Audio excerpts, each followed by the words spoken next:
I'm Libby Cornish from Decadent Alternatives. Welcome to the first video in my online baking classes. First up, what do I want you to get out of this video?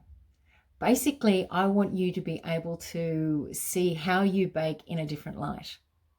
I'd like to be the catalyst that takes off your baking blinkers, or even help you to be more excited about baking delicious food. People are usually really disheartened when they embark on a gluten-free journey. To start off, I have 3 questions. 1, why do we bake? 2, what ingredients, or more specifically, what flour do we use when we are going to bake? And 3, techniques. How do we actually make the products that we make? So firstly, why do we bake? There are any number of reasons why we bake. For some, it's essential, it's necessary. It's just you have to do it. It could be your passion. It could be something soothing that you do that calms you when you're actually fraught. Baking might bring back fond memories of childhood. It could be that you're protecting your family by baking food that's something that they need. You might be wanting to make memories with your grandchildren. Or simply, you have to bake. You can't not. Or my personal favourite is that it's for the enjoyment of the rewards at the end. Sinking your teeth into a decadent chocolate cake, or watching butter melt on freshly made bread, or hearing your guests sigh when you've made this absolutely delicious sticky date pudding. Each of us has specific reasons why we bake that are unique to us. And most of your reasons are not actually going to change when you're on a gluten-free diet. What will change is the flour you use, which brings us to the second question.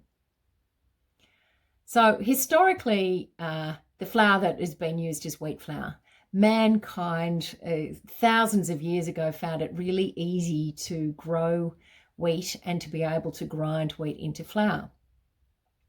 Okay, when you are on a gluten-free diet, okay, it's obvious, that goes out the window. And I think at the start, generally, there is a lot of panic with people saying, oh, well, what am I actually going to use? What can I use? It certainly isn't helped when there are so many different gluten-free flours on the market, and it can be really, really confusing. So I have basically looked at the problem from a different angle.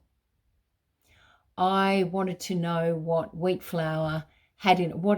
What are the constituents of wheat flour in terms of protein, or fat, or carbohydrate, and then broken down the carbohydrate into starches and sugars and dietary fiber. So in the end, for Baker's Magic gluten-free flour, I designed it specifically to be as similar to wheat flour in its constituents as possible. So we have 1, why do we bake? Whatever reason, we still want that. 2, we have a flour. We have Baker's Magic gluten-free flour. Then it comes down to technique.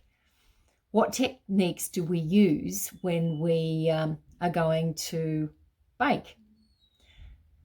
And techniques might include things like folding the flour into your dough when you're making a cake, or rubbing the butter into the flour when you're making short crust pastry, or kneading the dough when you are actually making bread. If you have baked in the past, you'll be familiar with some of these techniques. Major problem is that most of the techniques that we currently use have been designed specifically for use with wheat flour, and probably hundreds of years ago. That brings us to another problem. Most home bakers have lost the knowledge or never had the knowledge of why we actually use a specific technique when we're making things.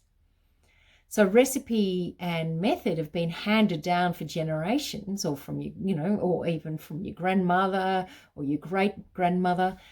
And it will be that this is what we use, and this is how we do it. It's not necessarily the why. If something has worked, there simply is no need to ask, well, why do we do that? That is, until people actually use a different flour in a recipe that was designed specifically for wheat. And the result can be quite disastrous. So if we look at techniques, if we look at baking techniques for wheat flour, we can essentially divide them into two categories. Those that develop gluten, for example, when you are making bread, and those that actively avoid making gluten, for example, short crust pastry. Now, what does that mean for you if you are using those techniques with a gluten-free flour? Well, one, you're probably not getting the most out of your flour, and two, that it might work or it might not work. Some of the wheat-based techniques are still appropriate. It is just a matter of when to use them and where. So if you are using Baker's Magic gluten-free flour, I've taken some of the guesswork out of actually using it, as I've designed the recipes and methods specific for use with this flour. So some of the recipes I have on my website won't necessarily work with any other gluten-free flours. They still might work, and they certainly probably wouldn't work with wheat flour if you're going to put something in.